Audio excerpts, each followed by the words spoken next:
Welcome back. Coming up into this part of the program, we begin with a story in the Philippines. Following the typhoon Haiyan on November the 8th, countries have delivered aids to the country for a quick relief of thousands of families. But mental burden is now the next trauma for those who have lost family members in the accident. This cross marks the place where Rodrigo's house stood before the typhoon. His wife and 4 of his 5 children were carried away by the storm surge. For the moment, he and his surviving son are safe, staying with friends. But Rodrigo keeps reliving what happened. When I'm alone, I cannot avoid it. It's like I'm seeing them. I'm the one who survived, and I still see their faces and reaction. I still see the face of my wife, trying to hold on to our youngest child, looking at me. Rodrigo is far from alone in his anguish. 10 million people are thought to be affected by the typhoon. This hospital is struggling to cope with those who have physical injuries, let alone people suffering from psychological trauma. Only a couple of dozen psychiatrists and psychologists have so far been deployed by the Department of Health. Staff here are calling out for more experts to help counsel survivors. We are people who are used to typhoon. We have lived with the typhoon already, but this is the first time where everybody was affected. So I believe everybody needs somebody to be able to talk to be able to open up and express their feelings, because at the moment they were not able yet to process the whole experience. Maria Luz is among the 4 million people who lost their homes. She and her son are living in the church where they took refuge when the storm hit. Her way of coping is to volunteer and try to trace other survivors. After hearing the experiences from others who have lost their husbands or children, I realize that they've been through worse things than me. I feel lucky. Even if I nearly lost my son, he was returned to me, so I feel blessed. Some 7,000 people are thought dead or missing, and that toll's likely to rise. As the city of Tacloban counts its losses, the living have a long road of grieving ahead.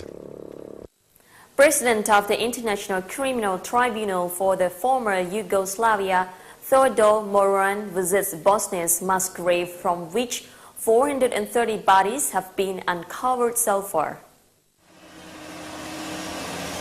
As officials continue uncovering bodies from Bosnia's largest mass grave, a well-known Holocaust survivor pays his respects.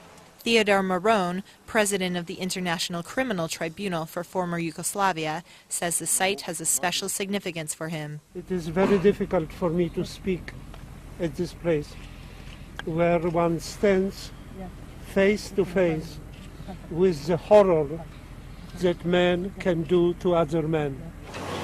Victims of ethnic cleansing were brought by trucks, unloaded, and buried at the Tomaszczyca mass grave. 430 bodies have been exhumed since the site was discovered in August, 18 years after the Bosnian War ended.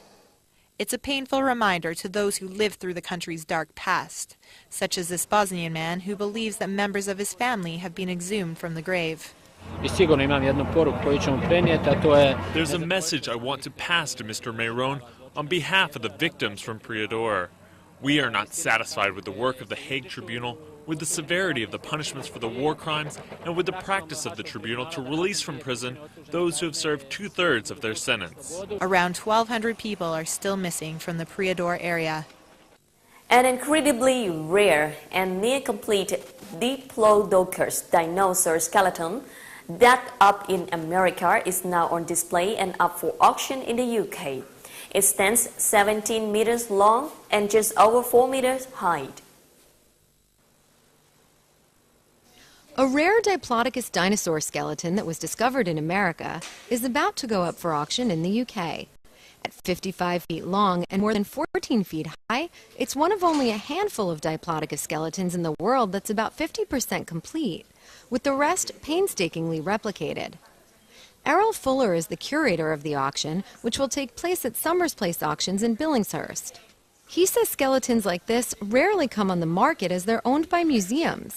Such a thing in a reasonably complete state is very rare. I mean, and there's an awful lot of work has gone into just preparing it, digging it out of the ground and consolidating all the bones and then assembling them into the form you see there.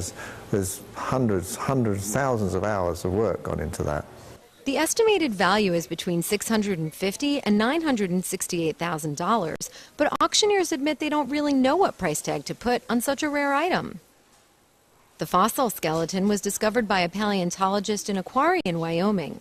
Fuller explains that he was joined by his children on a dig and sent them to the quarry in an attempt to distract them.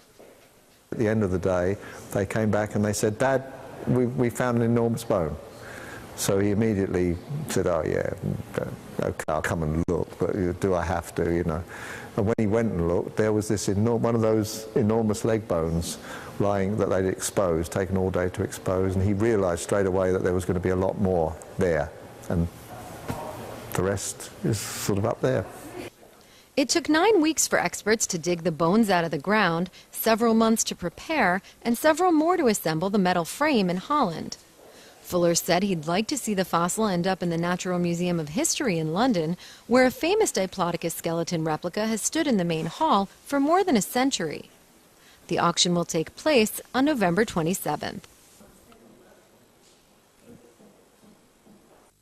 Mexico eyes a fashionable Guinness record as budding designers band together to stage the world's biggest urban fashion show with more than 3,000 amateur models. Mexican fashionistas want to get noticed, so they're putting themselves on the map, or hoping a Guinness World Record will do it for them. Local designers teamed up with 3,000 models and attempted to stage the world's largest ever fashion show in Chapultepec Park. Event organizer Marie Rose Victoria. The first objective is to promote Mexican creativity. What we want is for the world to turn their eyes to Mexico and see all that can be done here. According to the National Chamber of the Apparel Industry in Mexico, some 20,000 businesses that make up the textile and fashion industry have had a rough time in recent years due to cheaper goods being imported. Participant Fabiola Hernandez says she hopes the diversity of the collections on the runway shows the world how much local talent there is to tap into. The show reflects the essence of people. There is some punk, something a little more preppy, but it's all mixed in with the personality of the people. Mexico's designers said they beat out a previous runway record set by the Philippines that featured over 2,000 models. Guinness officials have yet to certify the final count. And finally, we take a look at a beautiful house decorated with over 500,000 lights, setting a new Guinness World Record for the most lights on a house. Ever wondered what your house might look like covered in 500,000 Christmas lights? Well, the Richards family found out. They draped 502,165 lights around their home in Australia, and in doing so, they set a new Guinness World Record for the most lights on a house. David Richards says setting it all up was just a little time-consuming.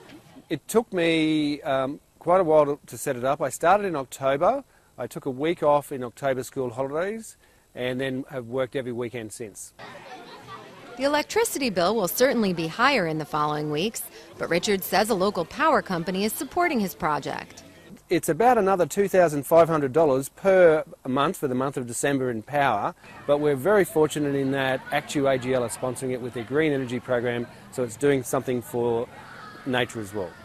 This isn't the first world record for the Richards family. They set the bar in 2011 when they strung up 331,038 fairy lights, but a New York family trumped that number in 2012.